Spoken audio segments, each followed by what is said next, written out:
con la clase que sigue. Le pido al Mati López, que está ahí, si podés orar, y seguimos adelante. Oremos. Señor, te queremos dar las gracias por ser tan bueno, por ser tan amable, Señor, por ser, Señor, tan claro en tu palabra y a nosotros te pedimos perdón por a veces nos cuesta tanto, Señor. Usanos en esta noche para que podamos aprender, para que podamos obligarlo, Señor, a tu voz a través de las Escrituras y que podamos, Señor, seguir profundizando en ellas, Señor. Gracias por concedernos, Señor, este honor. En tu nombre, Jesús. Amén.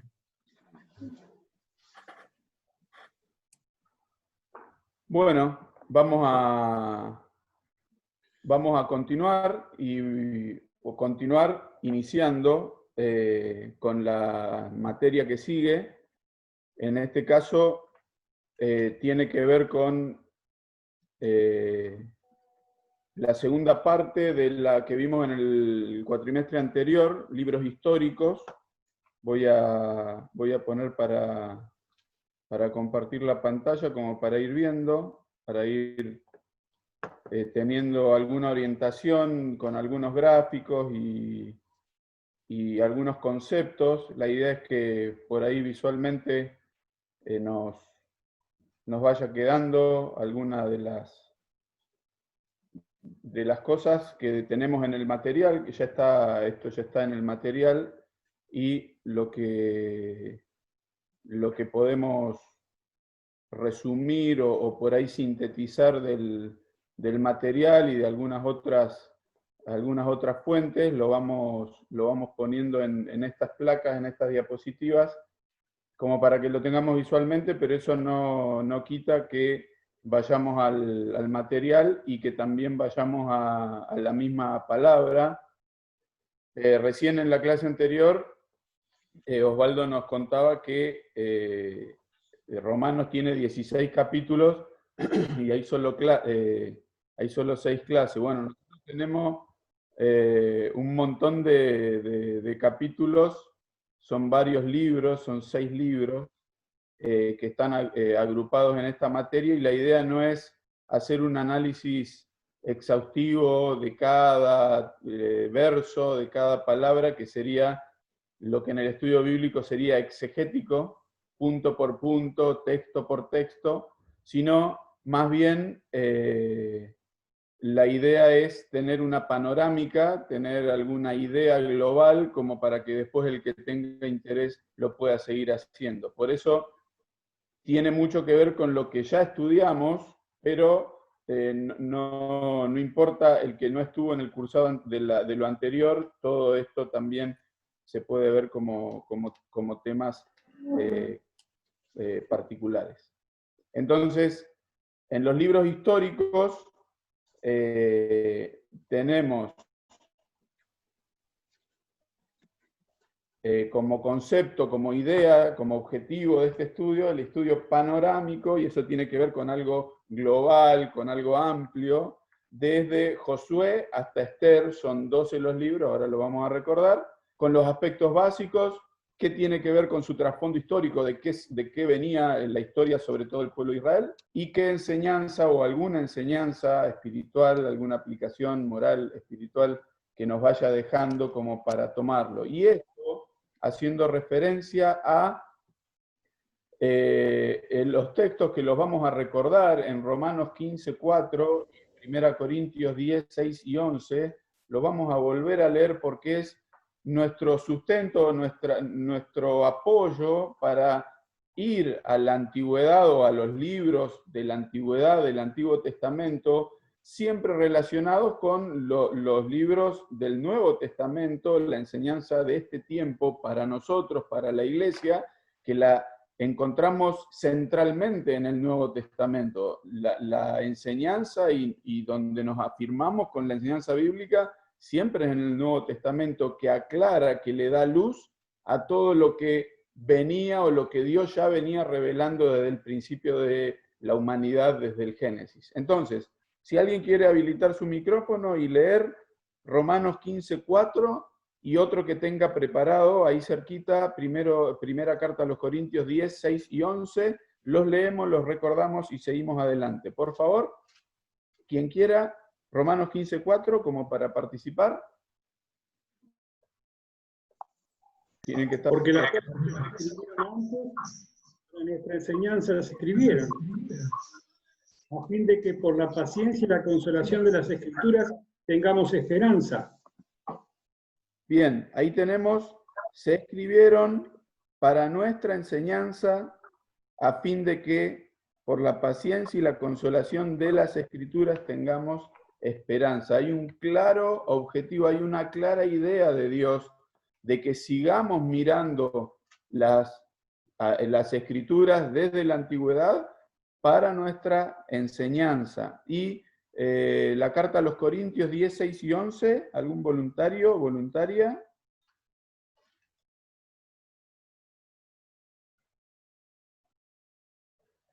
Voluntariado.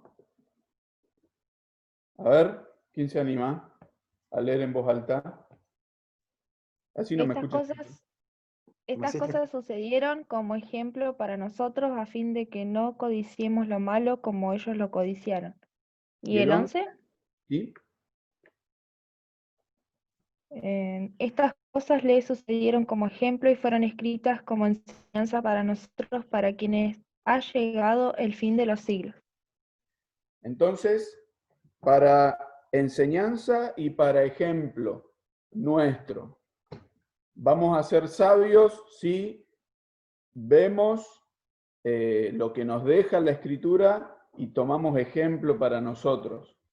En la continuidad de lo que vamos a leer, nosotros estamos enfocados en los libros históricos. Habíamos ya la otra vez, y lo recordamos hoy, visto que según la organización de los libros del Antiguo Testamento, en nuestra Biblia tenemos esta fórmula o esta clave para recordarlo, 5.12, 5.5.12. La ley, los primeros 5, los históricos que nos ocupan ahora, estos 12, 5 poéticos, 5 profetas mayores y 12 profetas menores. Como para recordarlo y tener claro esta organización que no es la misma de la escritura hebrea, que tiene otra organización, está en el material de la vez pasada. Nosotros lo tenemos así organizado y está bueno que lo podamos memorizar. Estimo que la mayoría de los que leen asiduamente la escritura lo tienen más o menos de memoria, pero es un lindo ejercicio recordar de memoria los libros de la Biblia y en especial estos. Nuestro estudio en Históricos 1 se refirió a Josué, Jueces, Ruth, primero y segundo de Samuel con una parte de primero de Crónicas. Y en el estudio que tendremos ahora, y paso acá, a ver dónde lo tenía, me parece que tampoco lo dejé, pero no importa, vamos a tomar desde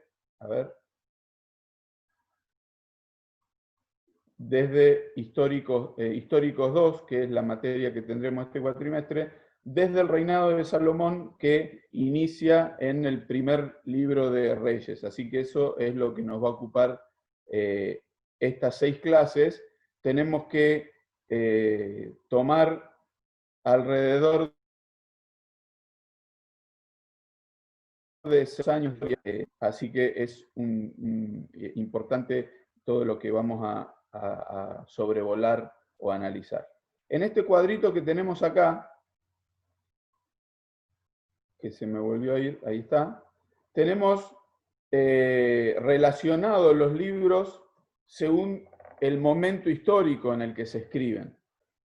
Y esto está bueno para nosotros ubicarnos y ubicar sobre todo porque tenemos ordenado en la escritura, en nuestra Biblia, lo tenemos ordenado desde Génesis hasta el segundo de Reyes, va cronológicamente más o menos, pero luego en la historia y en el desarrollo de los tiempos bíblicos, nosotros nos encontramos con que el libro de Job, que es un libro poético y lo tenemos en la mitad del Antiguo Testamento, su tiempo, su contemporaneidad es con el libro de Génesis en el tiempo de los patriarcas. Entonces ubicamos ahí ese libro. El libro de Levítico, todas las leyes que tenían que ver con el hospicio y la parte sacerdotal, está con el tiempo del Éxodo, cuando el pueblo está en el desierto. Números también con Deuteronomio está prácticamente superpuesto esos años. Ahora, nosotros ya estudiamos o tratamos de ver algo de Josué, el inicio del pueblo de Dios poseyendo la tierra prometida, Jueces, el tiempo que le siguió, y en Jueces teníamos que en el tiempo de los jueces se desarrolla la historia de Ruth. Ahora, cuando empieza primero de Samuel, tenemos el fin del tiempo de los jueces que le da paso al tiempo de los reyes, como lo vamos a ver en otro cuadro a continuación. Ahora, el primero de Samuel ya empieza a superponerse en el tiempo y en el relato con el primer libro de las crónicas. Entonces vamos a tener primero, segundo de Samuel, primero y segundo de Reyes, como un solo bloque de información y que en una de las versiones, en la traducción griega del Antiguo Testamento, la Septuaginta, si recuerdan, este era los cuatro libros de los reyes o de los reinados. Era todo un solo bloque de información, un solo escrito prácticamente, que luego se dividió como lo tenemos dividido ahora. Posteriormente al libro de los reyes se escribieron las crónicas, el libro de las crónicas, que explica detalladamente o más enfocadamente en la línea del rey David, la dinastía del rey David, y está escrito con fuentes que se remiten a los libros que ya estaban escritos de los reyes y de Samuel. En este tiempo tenemos aquí debajo descrito la trayectoria de Saúl, de David. En el tiempo de David, David es uno de los que más salmos escribe, luego se recopilan, pero de cuándo están escritos o a qué tiempo se refieren, tenemos en el tiempo de David los salmos. Salomón, que es lo que vamos a ver ahora, es quien continúa la línea del rey David. En el tiempo de él, o Salomón es el autor de los Proverbios, Eclesiastés y Cantar de los Cantares, que junto a Salmos y junto a Job son los libros poéticos. Fijémonos que estamos en este tiempo de la escritura y en nuestra Biblia están ordenados después, pero no por estar ordenados después quiere decir que se escribieron después o que son después del tiempo, sino ahí. Ahora, después de Salomón, si vemos acá, tenemos una división. Israel, 10 tribus, y a esto nos vamos a estar refiriendo repetidamente en este estudio. Así que tenemos que tener claro, cuando hablamos de Israel, después de Salomón nos estamos refiriendo a las 10 tribus del norte. Y cuando hablamos de Judá, son las 2 tribus del sur, que es la que continúa la línea de la familia del rey David y de quien después de los siglos, va a venir el Señor Jesucristo. Recién leíamos en Romanos que se refiere al Señor Jesús, el hijo de David, de la descendencia de David, porque era la promesa de Dios de que de David iba a venir el Salvador, iba a venir el Mesías. Entonces, Dios garantiza esta línea de sucesión hasta, bueno, aquí tenemos una línea punteada que es el cautiverio. Si miramos en la parte de arriba del cuadro, vamos a tener la parte de los profetas. Los libros de los profetas, ¿en qué lugar intervienen? En el norte, dijimos, en Israel, las 10 tribus del norte, tenemos estos 2. En el sur, unos cuantos. Cuando es el cautiverio, porque Segundo de Reyes termina con el cautiverio, Dios castiga a su pueblo por pecados que fueron cometiendo y se fueron acumulando, y Dios en un momento ejecuta su juicio. Viene el cautiverio, primero para el norte, para Israel, a manos del imperio de Asiria, y luego de 120 años aproximadamente viene Nabucodonosor del imperio babilónico y lleva cautivo al pueblo de Judá, al reino del sur, lo somete, y por 70 años están exiliados en Babilonia. Según como lo había anticipado el profeta Jeremías, que había hablado al reino del sur, como lo tenemos acá. Entonces, tenemos a Daniel y Ezequiel que profetizan en el exilio, y después de 70 años, Dios trae de vuelta al pueblo, y ahí profetizan Ageo, Zacarías, Malaquías, y los libros que tenemos son Esdras, Nehemías, con Esther, que está en el tiempo de Esdras. Así que tenemos una panorámica de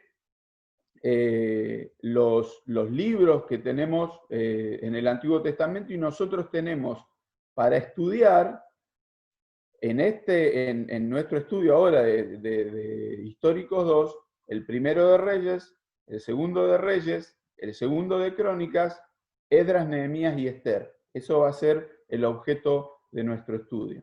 Entonces, todo el periodo de estos libros históricos abarcan del 1400 a.C., cuando Josué ingresa a la tierra prometida, hasta el 400 a.C., que es el profeta Malaquías, que es donde cierra de algún modo cuando vuelve el pueblo del exilio, y aquí tendríamos que ubicar a Nehemías, por ejemplo. Tenemos los 12 libros, desde Josué hasta Esther, y tenemos estos 3 periodos que ya habíamos analizado y lo vamos a recordar hoy a modo de introducción.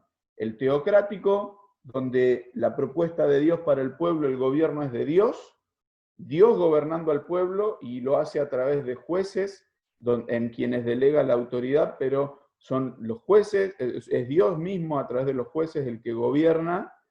El pueblo, ya habíamos analizado que reclama y no le gusta y se rebela, entonces Dios le da reyes, y desde el 1 de Samuel, capítulo 7, tenemos el inicio del tiempo monárquico, que se va a extender por alrededor de 450 años, donde inicia con Saúl y va a terminar con el último rey que es deportado a Babilonia.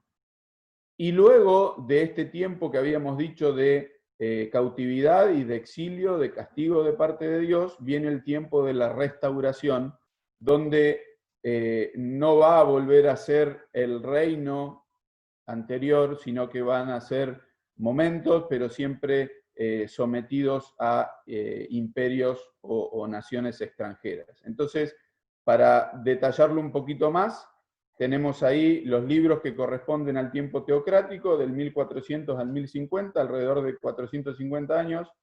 El monárquico, otros 450 años, que lo dividimos en el Reino Unido, no de Gran Bretaña, el Reino Unido de Israel, que lo tenemos en estos 3 reyes, Saúl, David y Salomón, 120 años, 40 años cada uno. El reino que se divide después de Salomón, hay 2 líneas, como decíamos, el norte con Jeroboam y el sur con Roboam, el hijo de Salomón, y va a extenderse desde el capítulo 12 del primero de Reyes hasta el 18 de los Reyes, del segundo libro de Reyes. Luego va a haber un periodo de reino único, porque el reino del norte es sometido y es llevado cautivo por Asiria, entonces queda solo el reino del sur, y van a ser alrededor de 120 años que va a continuar este reino solo del sur hasta que es llevado cautivo. Acá lo tenemos detallado: en el 722 a.C., el reino del norte; en el 604, el primero de los ataques, diríamos nosotros, de Babilonia sobre el sur.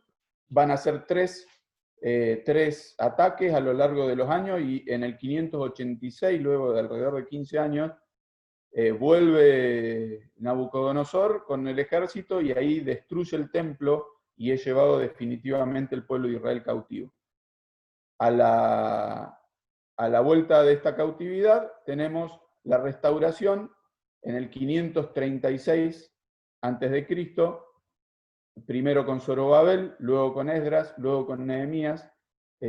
Estamos anticipando a grandes rasgos lo que va a ser el estudio de estos libros históricos. Entonces, como para resumir, ¿de qué se va a tratar nuestra materia? Vamos a iniciar con Salomón, que es lo que nos quedó pendiente de la otra vez. vamos a ver el reino que se divide. No era el programa de Dios, pero no era el programa de Dios. Dios proponía algo y el ser humano, en este caso el pueblo de Israel, no hace caso, se rebela, es cabeza dura y Dios tiene que actuar, tiene que intervenir. Obviamente que esto no lo agarró de sorpresa a Dios, pero evidentemente el ser humano, el pueblo de Israel no quiso acceder a lo que Dios le proponía. La cautividad de Israel, Dios primero castiga a Samaria. Israel y Samaria serían sinónimos, ya que Samaria viene a ser la capital del reino del norte. Como decíamos, el reino único, queda Judá y Benjamín, el reino del sur, son llevados cautivos y tenemos el retorno y la restauración del templo, del servicio, antes de que se produzcan los 400 años de silencio entre Malaquías y Mateo, que son ese intermedio entre el Antiguo y el Nuevo Testamento. Nos enfocamos ahora entonces en los libros de los reyes.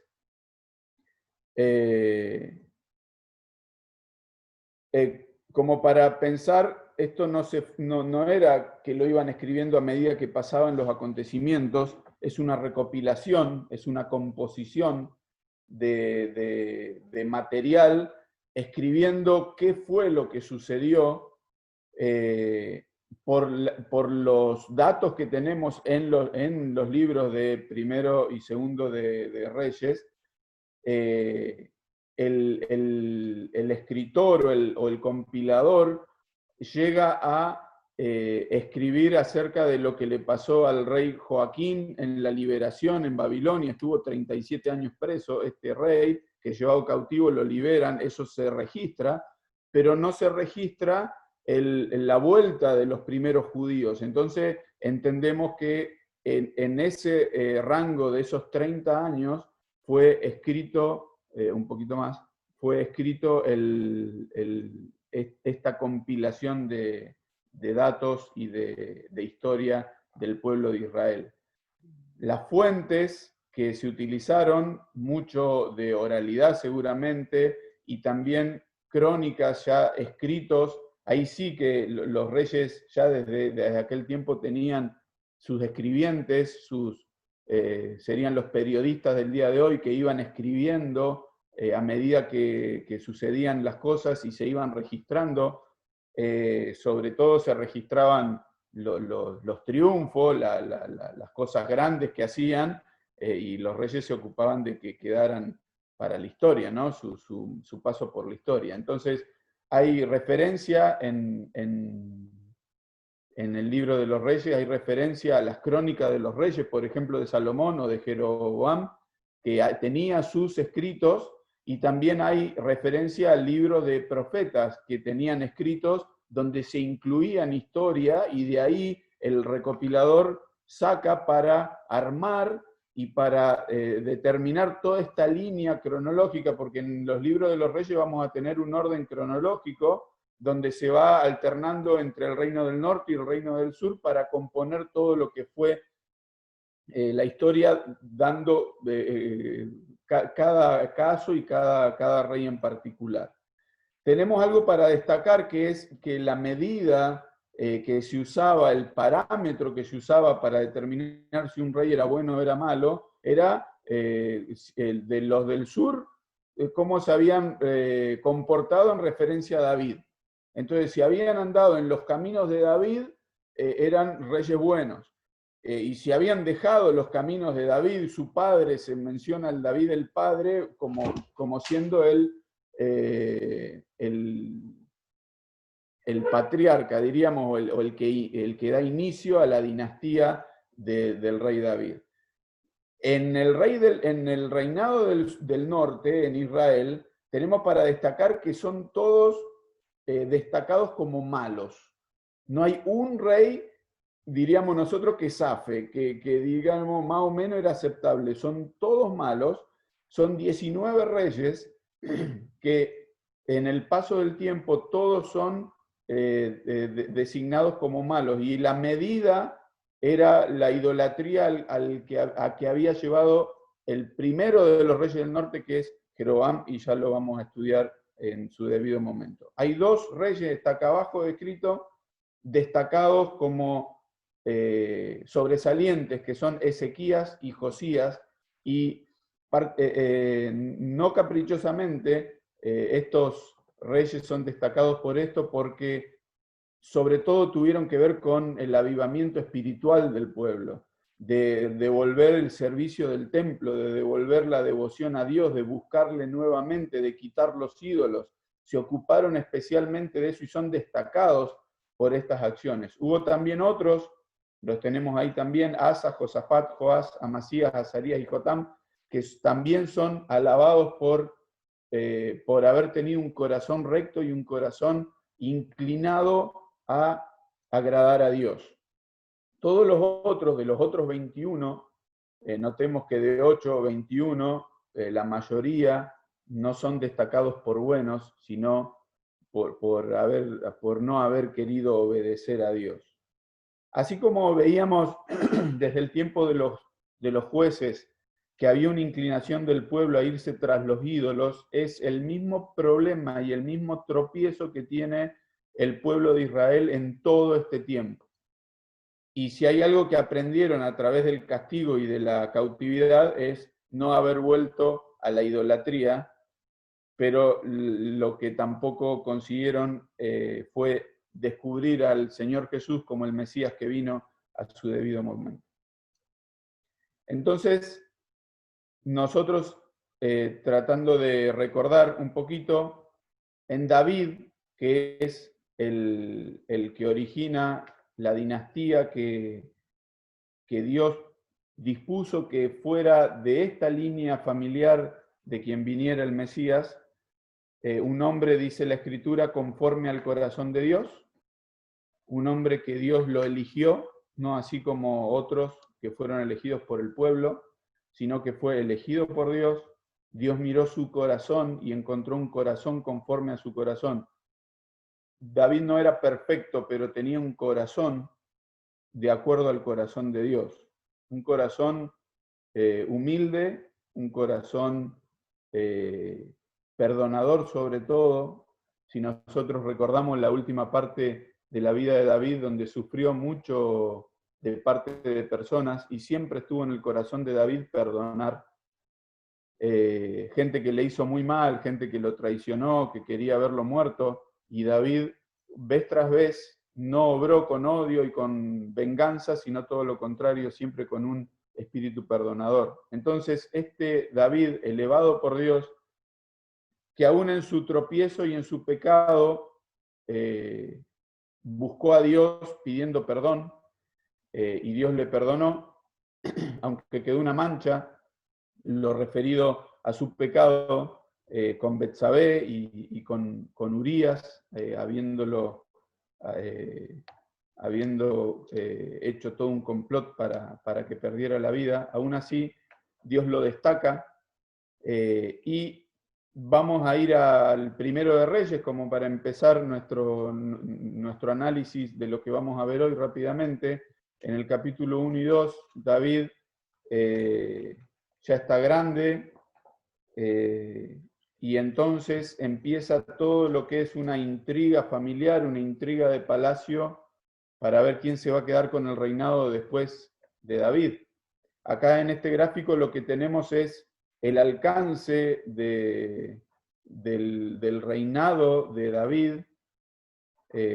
Si vemos acá a la izquierda las tribus, el límite o la distribución de las tribus, vemos cómo se agranda el territorio y el poderío de David, comparado con lo que era el territorio que ocupaba el reinado de Saúl, ahí en rojo. En azul tenemos cómo se extiende, y con Salomón va a llegar a lo más extendido del imperio, del reinado de Salomón. Pero por decirlo de algún modo, el apogeo o la cumbre del reinado en relación con Dios, sobre todo, lo tiene David y el primer tiempo de Salomón.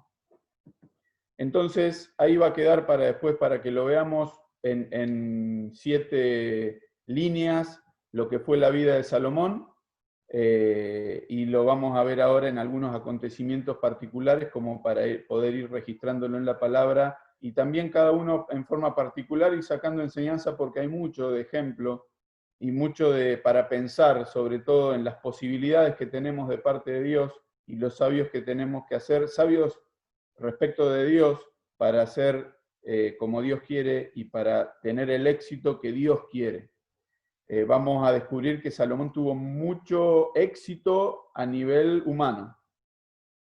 Riqueza, poder, mujeres, mucho éxito. A nivel mundo, cualquier famoso del día de hoy quisiera tener lo que tuvo Salomón, porque lo tuvo todo. Pero al final de sus días fue desaprobado por Dios, y entonces como creyentes nos preguntamos, ¿dónde está la clave del éxito? ¿O cómo definimos éxito? ¿Qué es para nosotros ser un tipo de una persona de éxito? ¿Cómo diríamos nosotros, este es una persona que le fue bien o que llegó a la plenitud? Si pensamos que es tener mucha plata, si pensamos que es que nos conozcan todos, que seamos famosos, ya nos estamos equivocando ya desde el primer paso.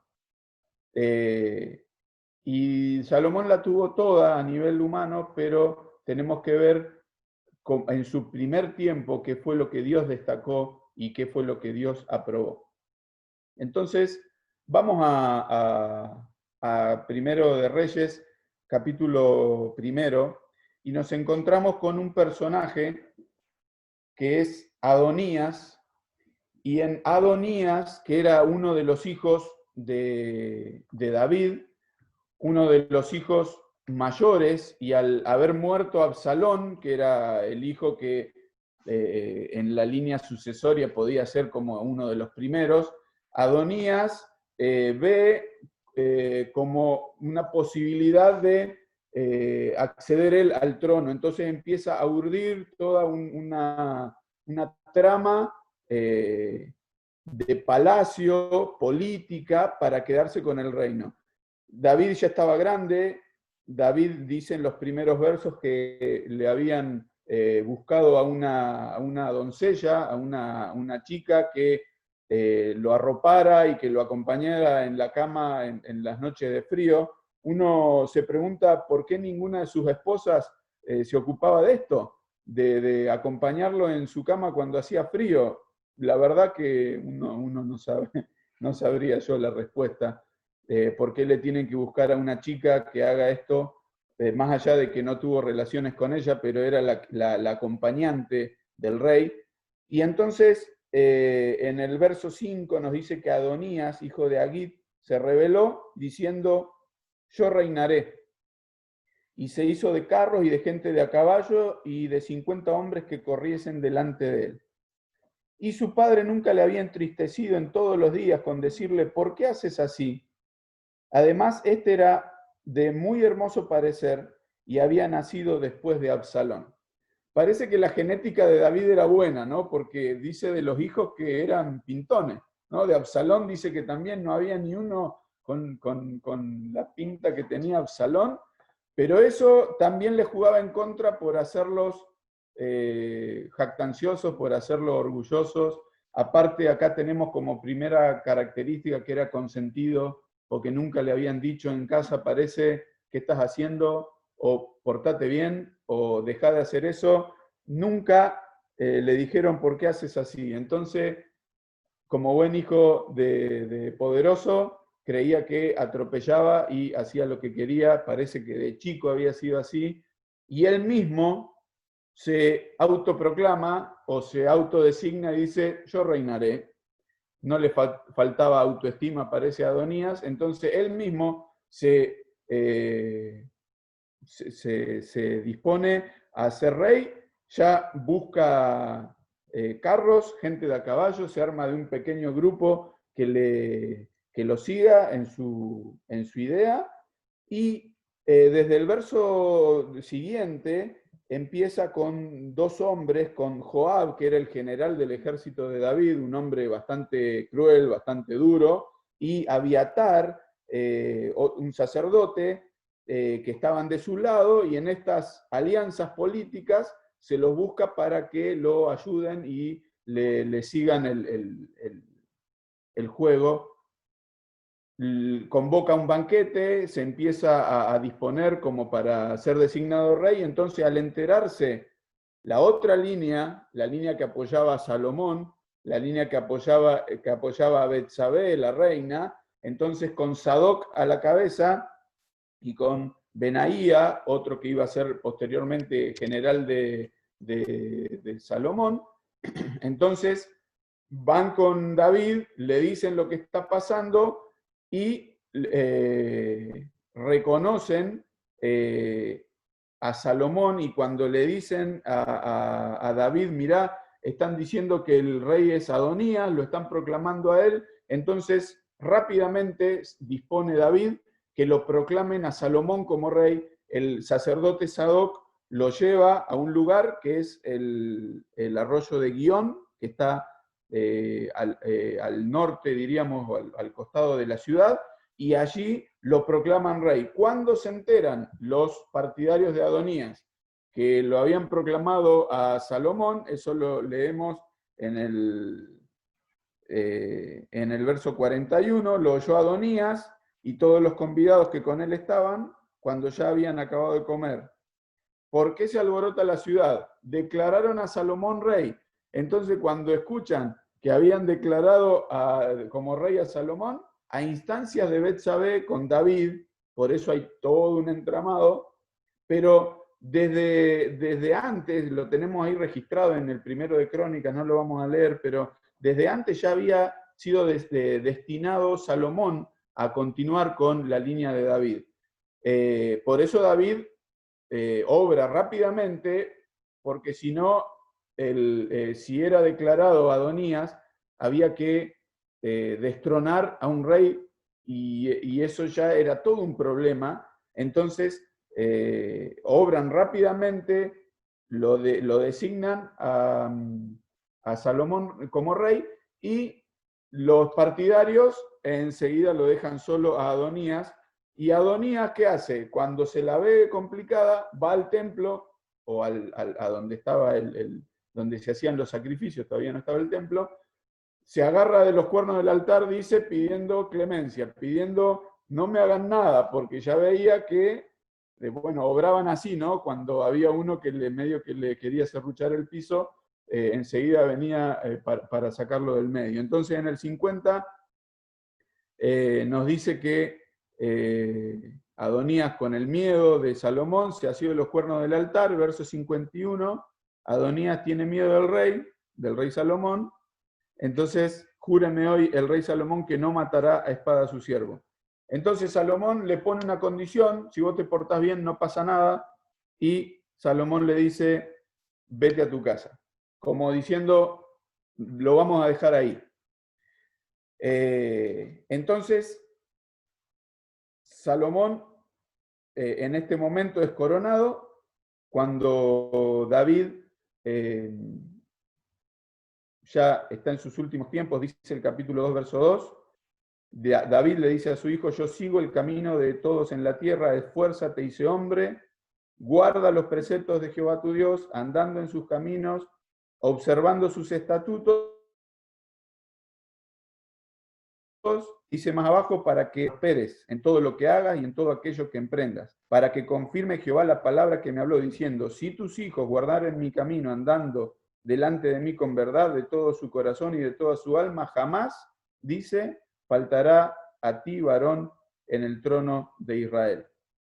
David lo reconviene, lo aconseja y le dice, Dios dice que obedezcas, que guardes su palabra, que seas obediente, que observes para que te vaya bien. Entonces el libro, el propósito, si se quiere de alguna manera, es comparar el éxito con este parámetro. El éxito de una persona es con referencia a Dios. Queremos ser personas prósperas o de éxito, que nos vaya bien, la Biblia nos dice, bueno, hacerle caso al Señor. Y ahí vas a encontrar el éxito verdadero, no el éxito del mundo. Entonces, Salomón en los capítulos siguientes afirma su trono, su reino, porque son quitados del medio, mueren por sus actitudes y porque ya tenían el juicio de parte de Dios. Muere Adonías en primer lugar, porque este Adonías, que había sido de alguna manera perdonado, viene a Betsabé, a la madre de Salomón, y le dice, yo me quisiera casar con Abisag, con la chica que acompañaba al rey.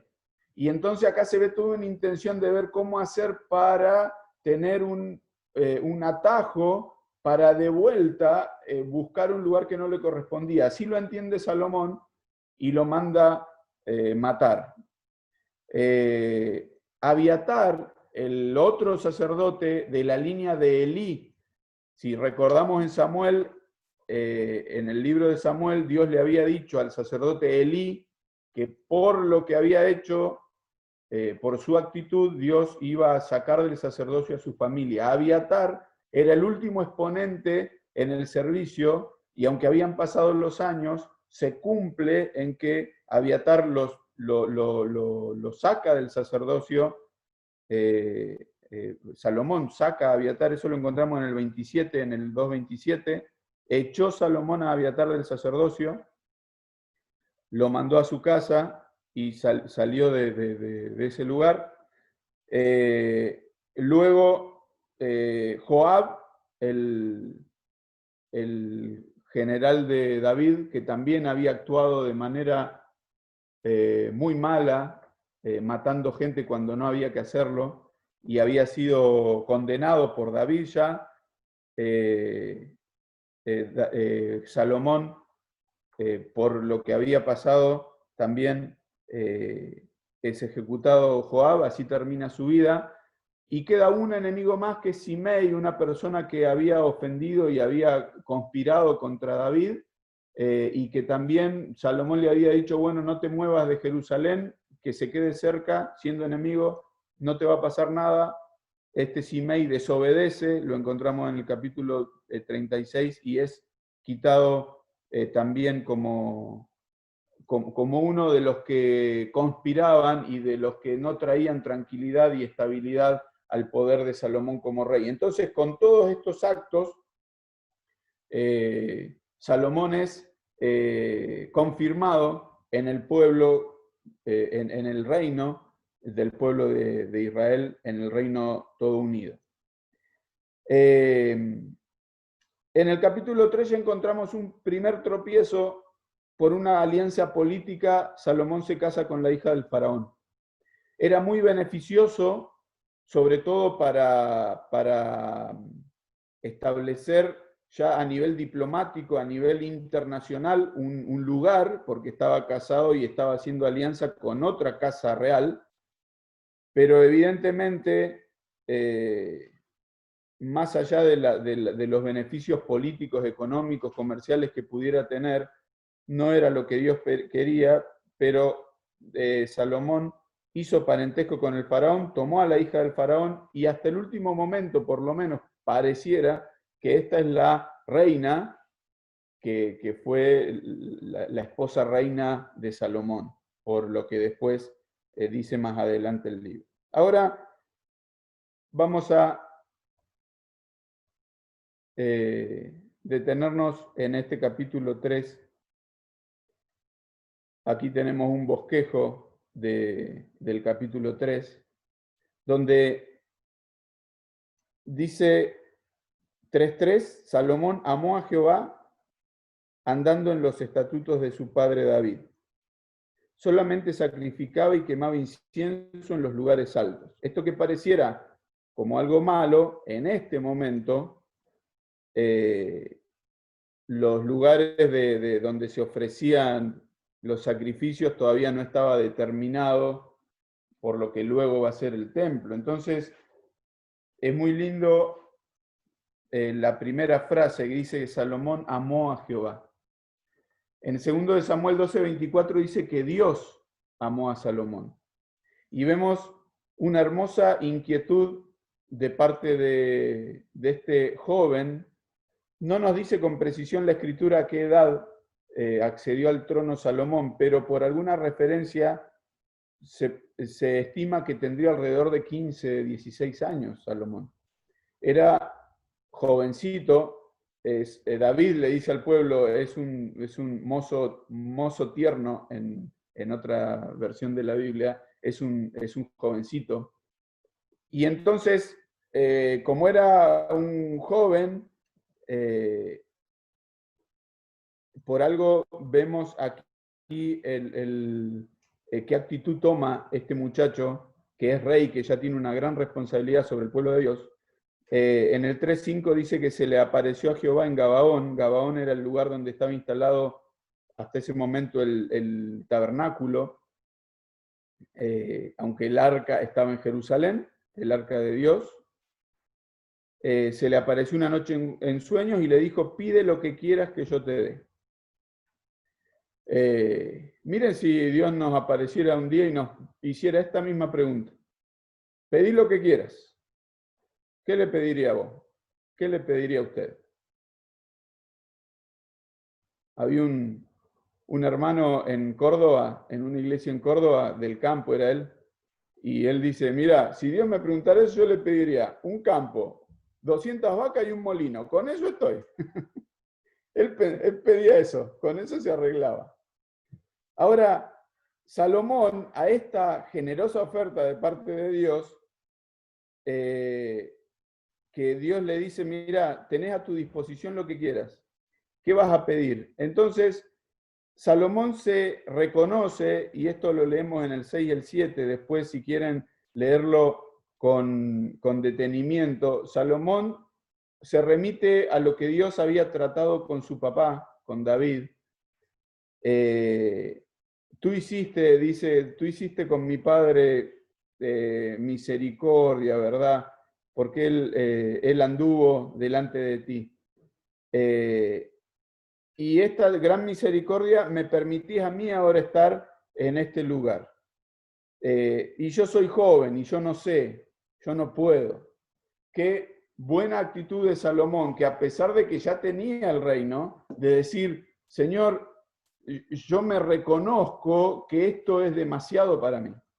Entonces, pide, con mucho tino y con mucha visión, pide, dame un corazón entendido para juzgar.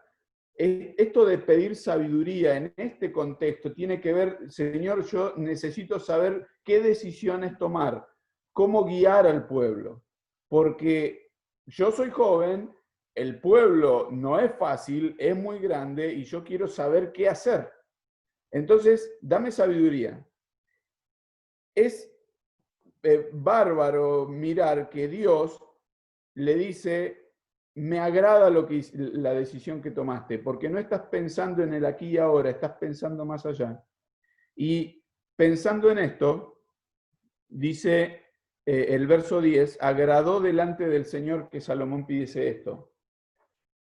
Y Dios le da un corazón entendido, le da sabiduría cual no se la dio a ninguna persona, por lo que dice aquí el texto, no ha habido antes de ti otro como tú, ni después se levantará otro como tú, con un corazón sabio y entendido.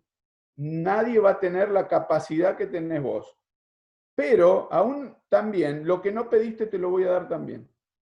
¿Se acuerdan el texto que el Señor dice, buscad primeramente el reino de Dios y su justicia? Y todas estas cosas son las cosas del día a día, las cosas necesarias. Estas cosas son qué comeremos, qué vestiremos, qué beberemos. Esas cosas, Dios dice, ustedes busquen primero mis cosas y lo demás, de lo demás me ocupo yo. Entonces, un rey necesitaba riquezas, necesitaba paz, necesitaba gloria. Bueno, Dios se la iba a dar, pero más allá en su generosidad, porque él había pedido un corazón agradable y un corazón entendido. luego el texto bíblico de Reyes empieza a detallar sus logros a nivel judicial, si queremos. Aquí está el dicho que quedó instalado, las decisiones salomónicas, está registrado aquí en la parte del capítulo 3 al final, esto de decisiones salomónicas, donde la mujer, bueno, a ver, lo partimos al medio, no iba a partir nada, iba a ver las reacciones de las mujeres y sabía de quién era el hijo, si recordamos la escena.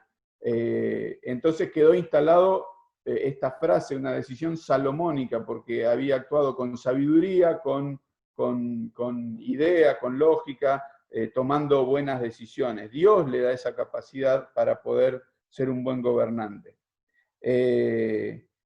Seguimos en el detalle, y en el capítulo 6 nos vamos a encontrar con una obra importantísima de Salomón, que es la edificación del templo.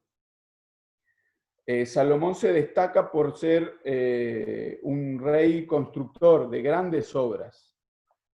El problema que vamos a ver más adelante es que para hacer estas obras hacía falta dinero y hacía falta mano de obra. Entonces, Salomón establece una leva, dice el capítulo 5, un reclutamiento, diríamos nosotros, un servicio militar obligatorio de 30.000 hombres que se iban rotando en el año. Entonces, a esto de las personas que necesita también se requiere de las cosechas. Una importante cantidad de las cosechas que recogía el reino, el territorio, iban a parar a las arcas de Salomón para solventar todos los gastos que tenía. Hace una alianza con un rey de Tiro, Hiram, lo dice el capítulo 5, con el que hace un trato comercial. Entonces, a cambio de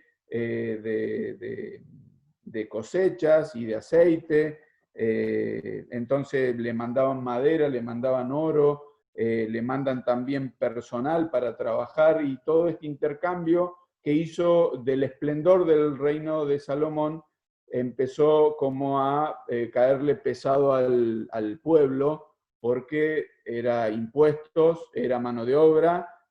Dios ya se lo había anticipado al pueblo. Con Samuel le había dicho, fíjense que el rey les va a pedir impuestos, el rey les va a querer sus doncellas para su servicio, sus muchachos para su ejército. Tengan en cuenta, y acá desde los reyes se cumple, y acá con Salomón se cumple a full, porque Salomón para todas sus obras necesita de esto. Entonces, al 4.º año del reinado de Salomón, Salomón tiene esta intención y este deseo de construir. El que había tenido originalmente este deseo era David, pero Dios se lo impidió a David. Le dijo a David, vos tenés las manos manchadas con sangre, fue un hombre de guerra. Entonces a Salomón, un hombre que no tuvo que pasar por guerras, sino que tuvo tiempo de paz, Dios le da la posibilidad de construir el templo con un montón de material que ya tenía copiado por parte de David. Entonces hay un deseo de Salomón de construir. En el capítulo 6 y 7 de Primero de Reyes encontramos lo que fue el trabajo, cómo se fue desarrollando la obra. 7 años tardó en construir esta obra monumental. Quizá no es tan grande en dimensiones como lo fue luego el templo de Herodes, que fue más grande todavía, pero sí a nivel de detalle, de terminación, de lujo, no tuvo comparación. Este templo que construye Salomón tiene el doble, las dimensiones duplicadas de lo que fue el tabernáculo construido en el desierto. Como para destacar yo les pido mil disculpas porque de esto hay tanto detalle en el relato y tanto para leer. Por eso la tarea que vamos a tener básicamente es leer, es volver y revisar el relato bíblico, que es lo que más allá de algún comentario nos sirve. Como para detallar o como para tener en cuenta la construcción del templo en el 6-7, destacamos y leemos: cuando se edificó la casa, la fabricaron de piedras que traían ya acabadas, de tal manera que cuando la edificaban, ni martillos ni hachas se oyeron en la casa, ni ningún otro instrumento de hierro. La construcción del templo se hizo en silencio, no se escuchaban los martillazos, no se escuchaban los golpes de los instrumentos. Seguramente en relación a un mandato de Dios de que cuando se construyera el altar no lo iban a hacer con instrumento de hierro, tenían que ser las piedras naturales. Eso está en Deuteronomio 27. Respetando este principio, el rey Salomón indica que se hicieran los trabajos de cantería en la cantera y se trajeran las piedras terminadas para unirlas, para ensamblarlas, para hacer la construcción del templo. Y luego, con esas piedras terminadas, con la madera de cedro y de ciprés que trajeron del norte del Líbano, se construye la casa, se recubre de oro y 7 años tarda en construir esta obra, este templo, que sería el lugar donde Dios se iba a manifestar y donde iba a estar su presencia. No es que Dios iba a estar encerrado ahí, sino que iba a ser el lugar donde Él iba a poner su presencia. Ahí después, en el capítulo 7, 5 otras obras grandes que Salomón construye: la casa del Líbano la llama, el pórtico del trono, el pórtico de columnas, un pórtico que son obras grandes, obras que las hicieron sobre todo con madera y con maderas preciosas que traían del Líbano, y también la casa, su casa donde él moraba, y la casa de la reina, de la hija del faraón. Así que estas 5 obras componen todo un complejo que tarda 14 años en construir. Se destaca que tarda el doble de lo que tardó en construir el templo, lo que tardó en construir su casa o donde iba a estar él. De cualquier modo, todas obras con gran detalle, con gran lujo, y destacan al rey con todo lo que hizo.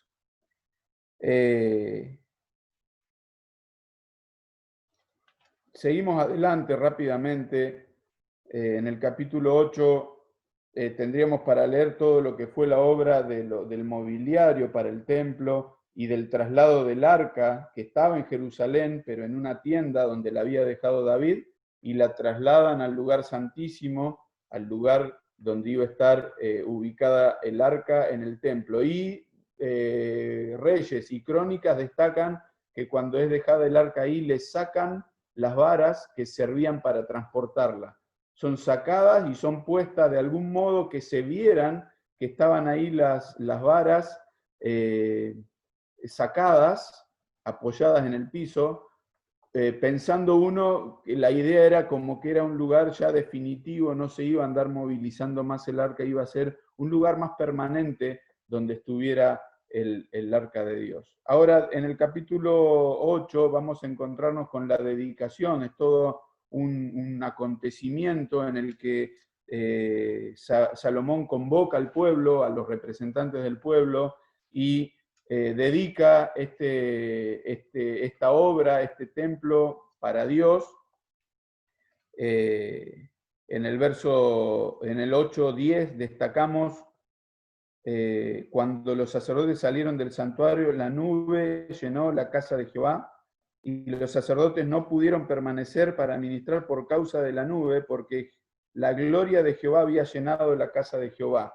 Una forma visible, palpable, de que Dios aprobaba lo que se había hecho y venía a ese lugar para mostrar que ese era el lugar donde hacía asiento su presencia.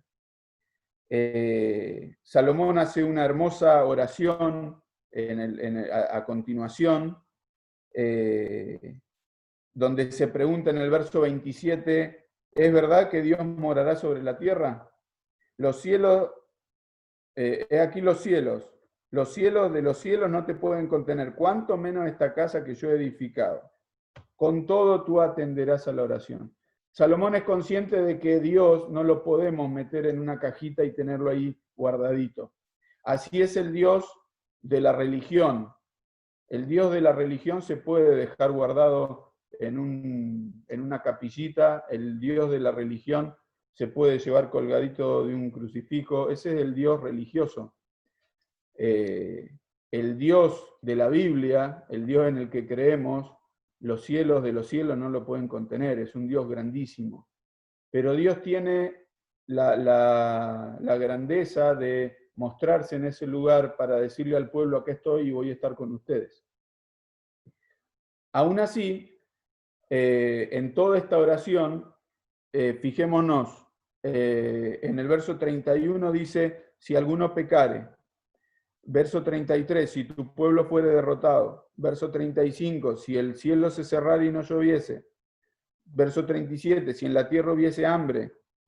El 41, el extranjero que orara.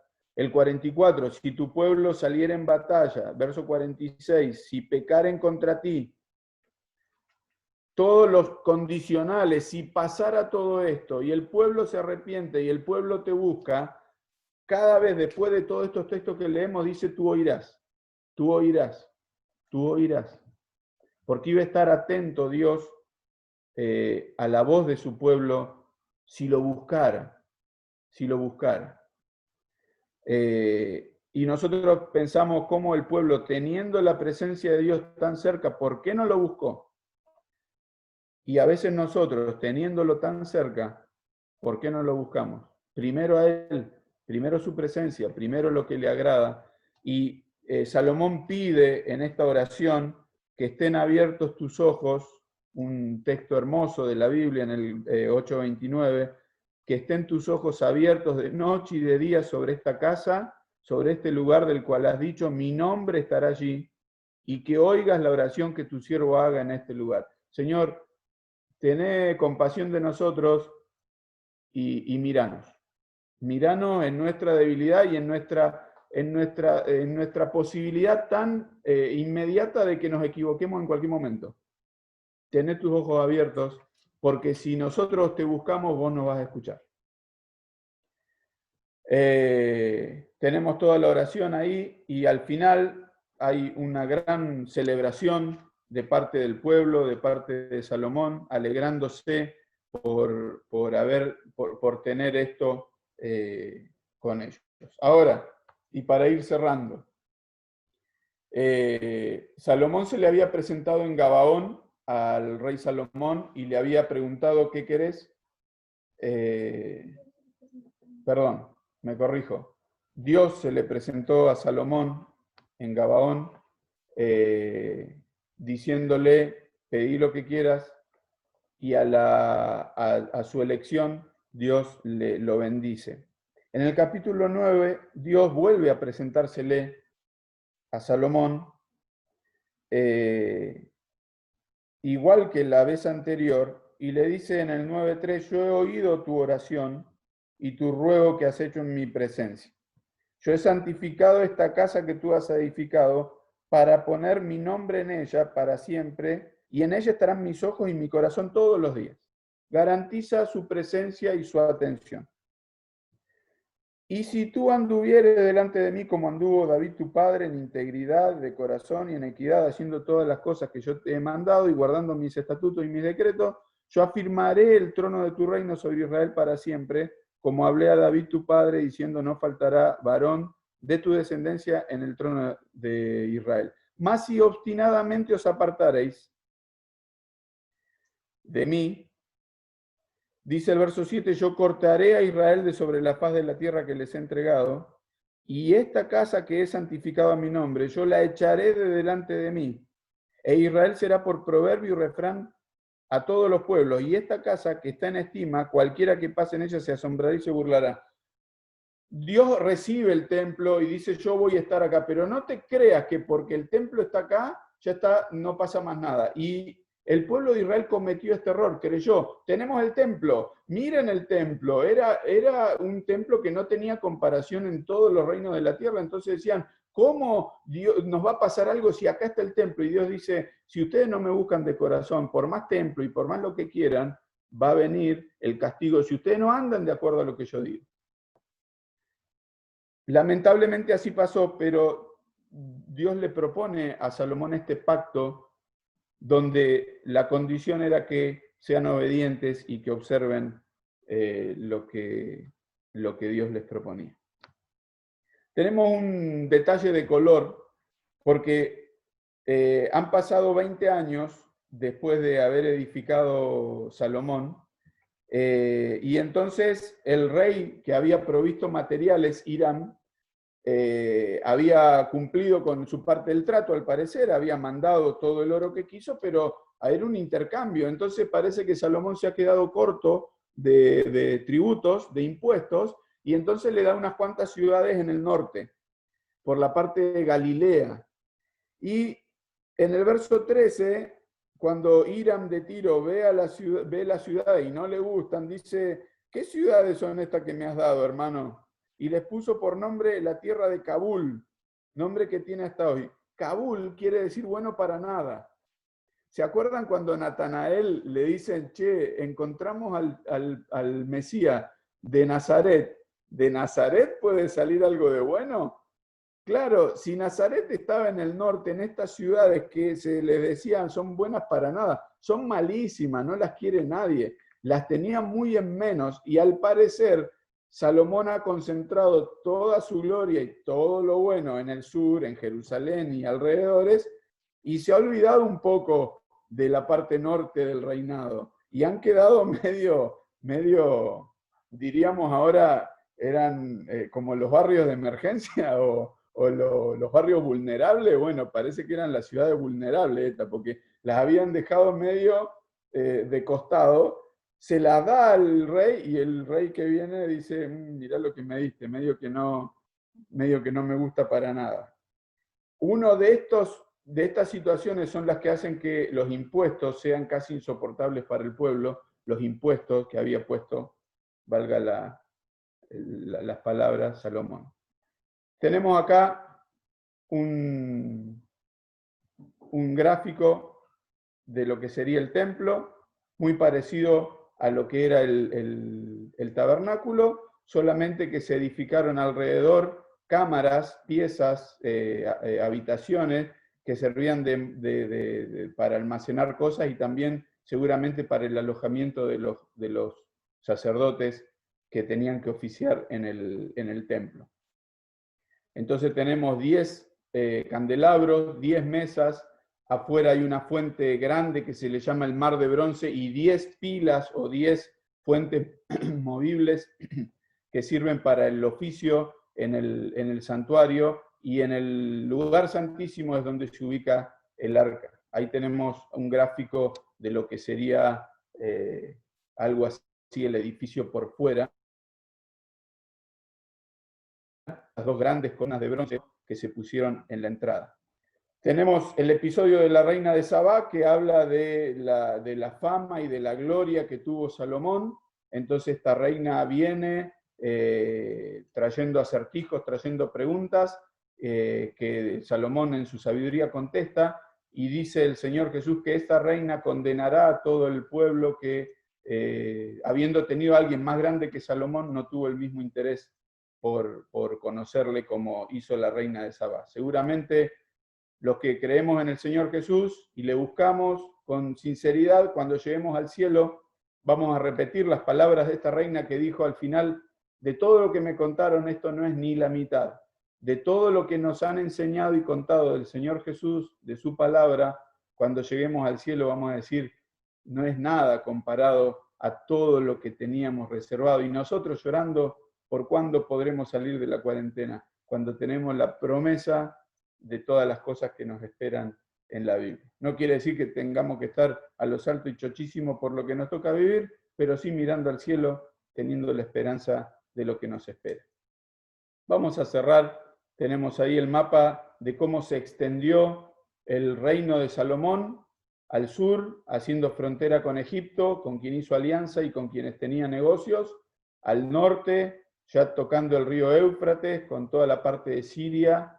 Notamos una gran extensión, el dominio, la gloria de Salomón, pero que al final de sus días, como dice el mismo Salomón en Eclesiastés, vanidad de vanidades.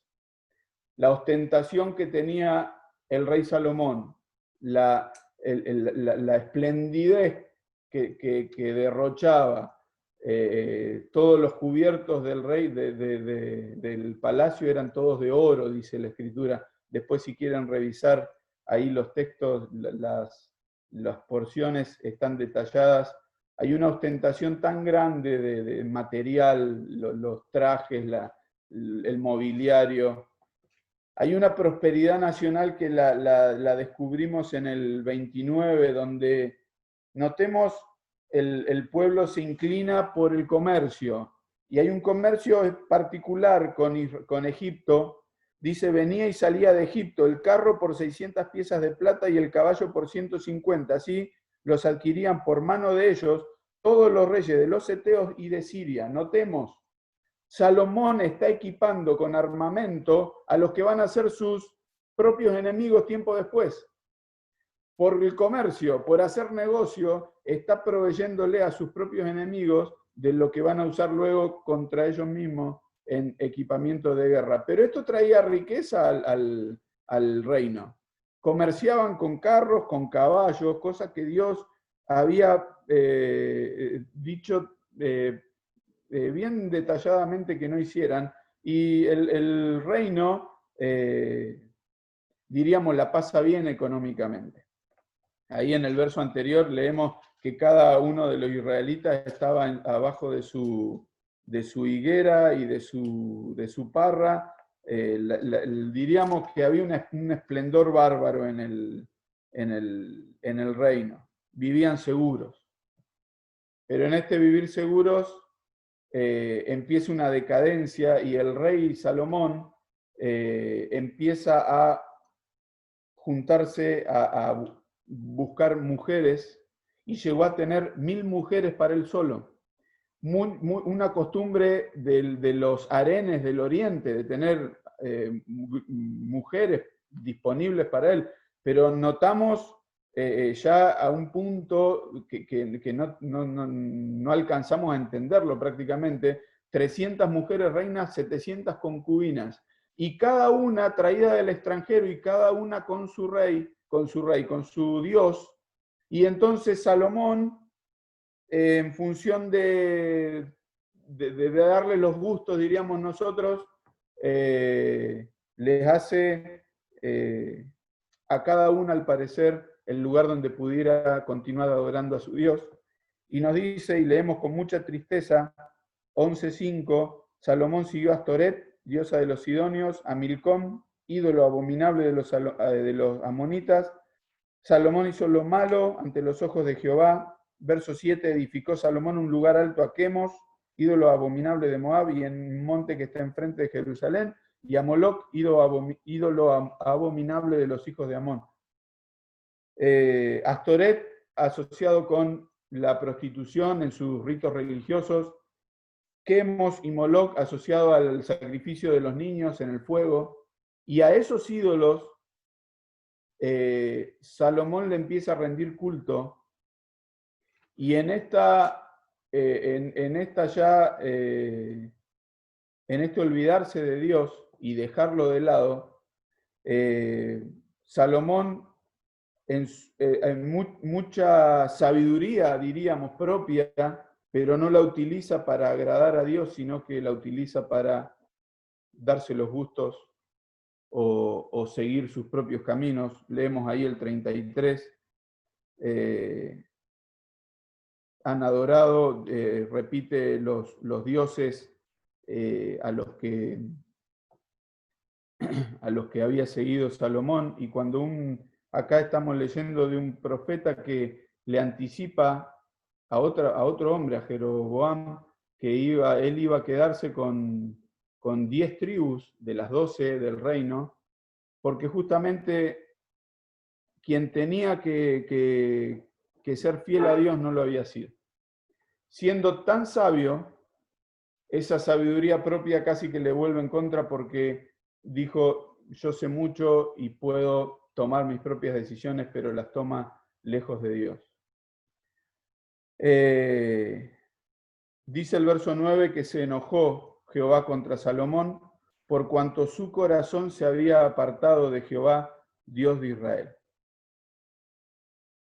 Salomón se separa de Dios. Diríamos nosotros, a Salomón no le faltaba nada. Tenía todo lo que él quería. Quería gloria, la tenía. Quería fama, la tenía. Quería mujeres, las tenía. Quería riqueza, las tenía. Quería la bendición de Dios, diríamos, la tenía a su disposición. Pero Salomón se desvía. Y sus elecciones en el tiempo final, diríamos, de su vida, son equivocadas, y Dios las condena y Dios las castiga. Eso lo vamos a dejar para la próxima. Entonces, diríamos nosotros, Salomón termina su tránsito en el reinado con la tristeza de haber dejado a Dios y con el inicio de lo que son focos de conflicto, porque aquí en el mismo capítulo 11 encontramos en el verso 14 a un tal Hadad, edomita, en el 23 a un tal Rezón, hijo de Eliada, en el 26 a Jeroboam, donde en el sur, en el norte y en el oriente se empiezan a generar malestares, a generar el germen de lo que va a ser luego la revuelta para desencadenar en que el reino se divide en dos. La paz que había disfrutado el reino, la gloria que tenía, sin duda había empezado a declinar cuando justamente Salomón, que había tenido este encuentro con Dios, lo deja de tener como centro en su vida. La historia de Salomón es una historia muy triste. Queda para nuestro análisis y nuestra reflexión, porque empezó con todas las posibilidades, todas las promesas, todas las oportunidades, aún con todas las bendiciones, y Salomón termina su vida quizá apoyándose en lo que había obtenido y dejando de ver quién se lo había dado. Por eso volvemos al principio, y todo esto que leemos es para nuestro ejemplo, para nuestra amonestación. Los más jóvenes, pensando en su proyecto de vida, pensando en lo que viene para adelante, tomando el buen ejemplo de Salomón, pero buscando a Dios y siéndole obedientes. Salomón determinó la continuidad de un reino roto, un reino hastiado, un reino que en lugar de disfrutar de las bendiciones de Dios, tuvo que reclamar porque estaban obrando lejos de lo que Dios pedía. Y estas cosas, por más que el rey era Salomón y por más que actuaba Salomón, no tenemos que pensar que el pueblo no se daba cuenta y no las estaba viendo, porque de hecho después se le recrimina. Así que nos queda como tarea para la semana próxima, y por ahí veamos si hacemos algo como resumen, lo veremos, pero como tarea nos queda los primeros 11 capítulos. Primero de Reyes tiene 22 capítulos y los 11 primeros los destina solo a Salomón, para luego empezar hasta el 19 del próximo libro a tomar lo que es la división del reino, el reino dividido en dos, norte y sur. Así que como sugerencia o como tarea para los que están haciendo el cursado, tomarnos el trabajo de volver a leer los 11 primeros capítulos del primero de Reyes con sus correspondencias que tenemos en la referencia con el libro de las Crónicas, del segundo de Crónicas, como para ver y comparar y ver qué crónicas, qué suma y qué agrega al relato bíblico. Es mucho caudal por ahí, pero si lo tomamos así detenidamente, por ahí nos puede servir. No sé si hay algún comentario, alguna pregunta, alguna observación. Si están despiertos, sería algo muy bueno. Ya es tarde y por ahí se larga un poco, pero bueno, yo insisto con que más allá de lo histórico, nos detengamos en el ejemplo para nosotros que es la vida. Sí viví.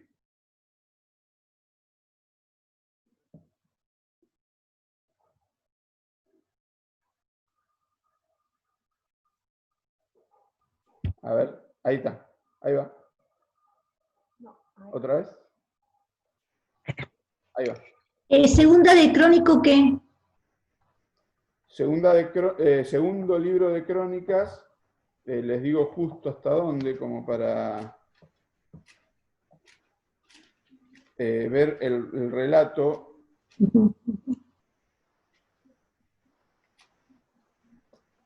Hasta el 9 sería. Del 1 al 9. Del 1 al 9 sería el relato paralelo y que agrega o que completa alguna parte del relato. Pensemos que Crónicas ha tomado, Crónica es posterior al exilio, probablemente escrito por Esdras, y toma como fuente, una de las fuentes son los libros de los reyes, pero Crónica se va a enfocar solamente en los reyes del sur. En Reyes, que es lo que nos ocupa a nosotros ahora, estamos viendo alternadamente lo que va pasando en todo el reino, norte y sur. Crónicas, desde el principio del pueblo, en el primer libro, toma como el origen, hace las genealogías, todo David es primero de Crónicas, y en el segundo vamos a tener todos los reyes, pero del sur, como enfocado en el sur. Por eso los 9 capítulos de Tod tienen su correspondencia con los 11 del libro de Reyes. Gracias. Por favor. Y después salía un cosito así rojo que decía que no te arrimaras a la pantalla, que sacaras no sé qué cosa de la pantalla. No sé qué sería. ¿Sería un virus? ¿Un coronavirus? No. Era como que, viste que vos tenés así el cuadrado que teníamos, que lo ponés vos, y decía que no nos arrimáramos a la pantalla. No. Yo lo llamé a mi marido y me dijo que no era nuestro, que era de ustedes. Un problemita de algo de tu computadora, José Luis, pero bueno, después lo vemos, una cuestión técnica. Sí, mi marido me dijo que yo no me hiciera problema, pero yo, a lo mejor ustedes tienen, por ahí tenían problemas. Ahora no aparece. ¿Molestábamos? No me molestaba, pero me llamó la atención, de metida nomás. Mantenía la atención en la pantalla. Claro. No. Claro. Gracias. Bueno, les agradezco por todos los detalles. Todo. Sí. ¿Quién preguntó? ¿Nadie? Les agradezco la paciencia y insisto con esto, aunque no tomemos texto por texto o historia por historia, porque hay cosas muy lindas para hablar, pensemos en la generalidad y veamos en dónde fueron derivando los acontecimientos. Eso sería lo que nos tiene que quedar, y ubicarnos históricamente. Cuando hablamos de Salomón no lo mezclamos con Esther, ni lo mezclamos con Josué. La idea es tener una panorámica de dónde encasillamos, y si a esto después le podemos sumar dónde intervinieron los profetas, nos ayuda más todavía. Cuando se estudian los libros proféticos, o en nuestro estudio particular, leo del profeta Jeremías, sé que vivió mucho antes de David, David vivió mucho antes que el profeta Jeremías, ahí aclarando, como para ubicarnos en los tiempos. Nosotros pensamos que estamos hablando de un tiempo de los reyes de 450 años y nuestro país tiene 200 años de historia, desde 1810 y el Cabildo Abierto y la mar en coche. 200 años de historia de la Argentina, y acá estamos hablando de un periodo de 450 años en este paréntesis de los reyes.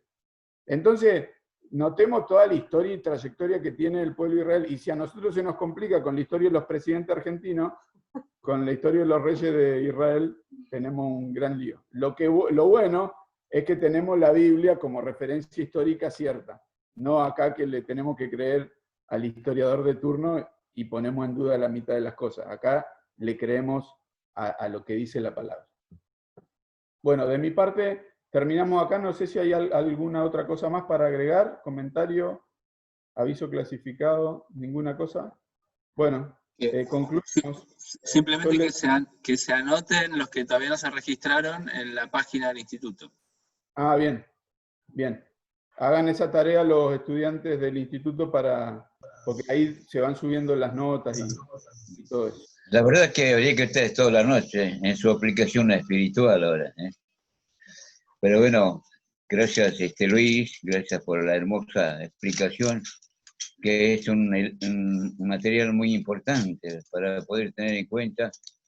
Y bueno, y yo de mi parte, gracias, porque realmente es importantísimo conocer, digamos, especialmente los detalles que tiene ambos libros, que son contenidos históricos, pero su aplicación espiritual creo que es más provechoso para nosotros, para poder defender nuestra vida frente a un enemigo cruel que permanentemente batalla y nos hace esclavos y produce estas cosas. Nosotros también somos reyes, pero bueno, tenemos que cuidarnos sabiendo que el enemigo siempre está por detrás como león rugiente para obrar estas cosas negativas como lo hizo en David. Nosotros somos tal vez menos que David, pero tenemos que cuidarnos sabiendo que el enemigo siempre está a la derecha. Gracias y buenas noches, Luis. Bueno, muchas gracias, Félix. Terminamos con una oración. Le pido a Carlos, ¿puede ser? Carlos Albornoz, que nos dirija al Señor en oración y cerramos la clase. Padre Celestial, gracias te damos por este tiempo que estamos contigo y en ti, Señor. Estamos permanentemente tratando de encontrar esos tesoros maravillosos que tiene tu palabra, con anécdotas buenas, positivas y otras no tanto, pero que nos van enseñando no solamente la historia pasada, sino la aplicación para nuestras vidas. Gracias te damos, Padre Eterno, porque en la obediencia entendemos que tú te haces gratificante para nosotros. Gracias te damos por este tiempo que estamos juntos y te pedimos que nos sigas acompañando y que en cada hogar, Señor, tú dejes tu huella, tu bendición permanente. Gracias en el nombre del Señor Jesús. Amén. Gracias, José.